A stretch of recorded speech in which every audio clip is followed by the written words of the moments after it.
First two lessons of this unit, we talked about interest, money that you get if you invest a certain amount with an institution, or money that you have to. Didn't I already? Okay, I will. Sorry. Yeah, I will.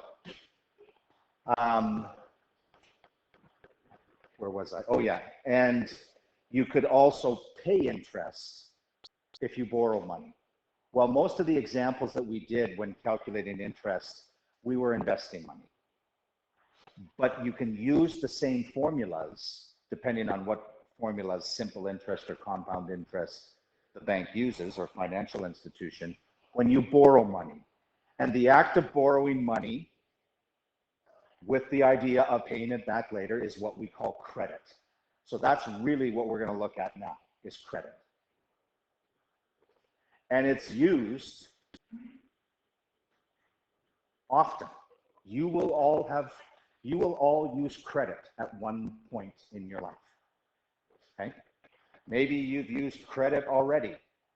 You know, like, lend me 20 bucks and I'll pay you back later.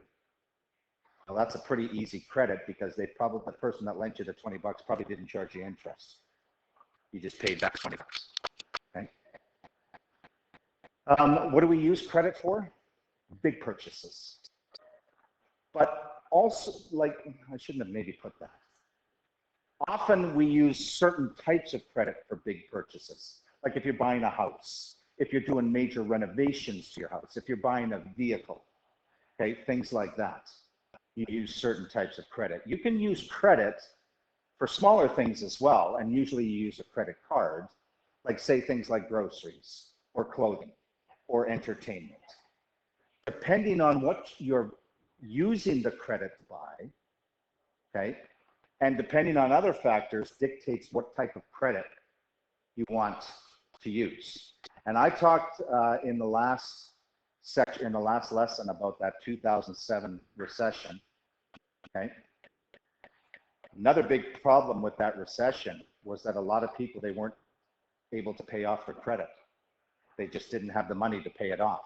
So therefore the banks were not getting money. Okay. And that causes a downward spiral. So credit can cause a lot of damage. Why would we use it? Well, I pretty much summed it up. Big ticket items, cars, things like that. Houses, credit is given a certain name when we use it to purchase a house. We call it a mortgage. You can pay for school on credit. Student loans is one way that you can pay for it. Personal loans is another way you can pay for it. This happened to me a couple of weeks ago. Unexpected costs. I was on my way to school. I went down into my basement and my hot water tank ruptured. And there was water everywhere. So I had to clean it all up. I had to get a plumbing and heating guy to come in, and it cost me $2,300 bucks. So, you know, unexpected costs. And so that I put on a credit card knowing that I could pay it off within a month. Unemployed, although you got to be careful with this. You don't want to rely too much on credit when you're unemployed. If it's for a short term, credit can be beneficial. But if you try and rely on it for long term, you'll end up in debt and it'll be very difficult to get out of it. And this last one really doesn't apply to the average person.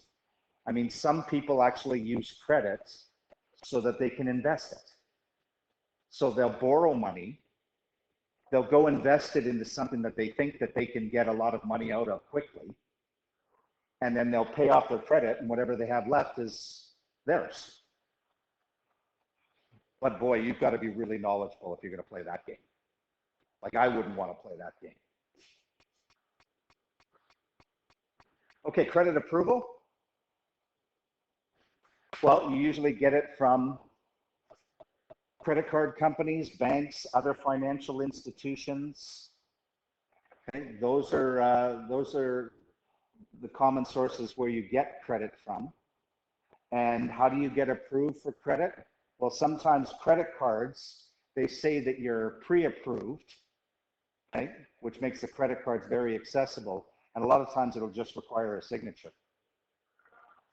You'll get a thing saying, oh, you're pre-approved for this MasterCard, or you're pre-approved for this Visa. And we'll give you this much of a limit, how much you can spend. Other types of credit, banks and other financial institutions offer, they look at you and what you've done in the past. In other words, your credit rating, okay? A score based on how well you've paid past debts and your financial status. Do you make enough money to be able to pay off credit? Okay? Have you been in debt before? And did you pay it all off regularly? If all those things are yes, then you're in a good position to get credit. Other times they will look at what you own and what you owe. And the difference between what you own and what you owe is called your net worth. What you own are your assets. So that would be bank accounts. That would be vehicle, houses. All of these are assets because they're yours and they have a certain value. Liabilities would be what you owe. Like maybe you owe a certain amount on a couple of credit cards. Maybe you've got a personal loan that you've taken. Other things that you can do with credit, you can offer your assets as security, such as your house or your vehicle or investments you have. So that may increase the credit you can get, and it may also lower the interest rate or how much they charge you for borrowing. Those are for, like I said, those are for sort of big ticket items, okay, that you would offer assets as security. You wouldn't do that with a credit card. Okay.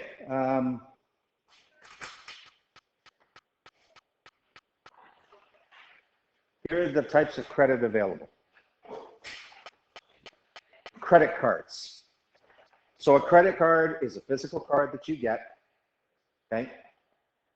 And you use it to make payments to whatever you want to purchase, and you get charged interest on that. And sometimes you will get a certain amount of time to pay off what you've charged on this card. But if you don't pay it off by that time, that's when they start charging you interest. And that's when debt can get out of hand if you're behind in paying off things like credit cards. Okay. Credit cards are generally used for smaller things like entertainment, like groceries, like clothing. We wouldn't use credit cards to buy vehicles or to buy a house because the interest rate for credit cards is very high. I mean, Visa and MasterCard, you're getting between 15 and 20%, okay? So that can add up pretty quickly. If you want to buy something major, there are other types of credit available, such as a personal line of credit or a personal loan. Personal and consumer mean the exact same thing. When I say personal loan and consumer loan, I'm talking about the exact same thing. A line of credit that you get from a bank or a financial institution, they will say, okay, we'll give you a line of credit of $50,000. You don't have to spend the $50,000. You can spend whatever you need to spend. So if you only needed to spend $20,000 on some sort of house renovation, that's what you're charged interest on, not the $50,000 line of credit, because you've only used $20,000. And usually these interest rates for these two are much lower than credit cards. Okay? For a personal or consumer loan, that's when you borrow an exact amount of money that you need. So you want to buy a vehicle that's $30,000? Well, if you have a personal line of credit at your financial institution for above $30,000, you could use that to buy it. If you don't have a line of credit, because say they didn't give you one, then you could apply for a personal loan of $30,000. That's really the difference between the two. Finally, this last one is when you have accounts, I'm sure there's always, I'm sure all of you at some point have asked yourself, you wanted to buy something and you're like, oh, do I have enough money in my account? Or do I not have enough money in my account? Well, many banks or financial institutions offer what's called an overdraft protection, meaning that they'll let you draw more than what you actually have in your account. So like, let's say you had $1,000 in your account and you bought something for $2,000. Well, the bank wouldn't outright reject you. It would still go through, but now you've overdrafted $1,000 on that account, and you're going to have to start paying interest on it. Okay, and usually overdraft protection goes up to around $5,000. I referred to this before when what banks or financial institutions look at when you're applying for credit. Credit scores are big. And a credit score is a number, usually between 300 and 900, that is assigned to you based on how many types of credit you owe, have you been paying on time? Obviously, if you take credit and you pay on time, your score goes higher. If you're not paying on time and if you're falling behind, your score goes lower. And the lower your score, the more resistant banks and financial institutions are to lending you money. You want to have a strong credit score, okay? And like I said, you can do that by, how do you build a credit score? Well, first of all, you've got to take some credit, okay?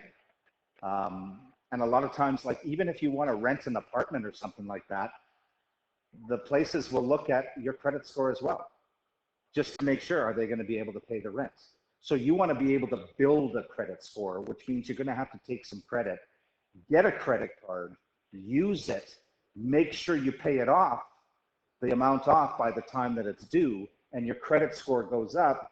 Then if you need money for bigger things, or for things like you want, whatever they want to look at your financial stuff for, the stronger your credit score, the better position that you're in.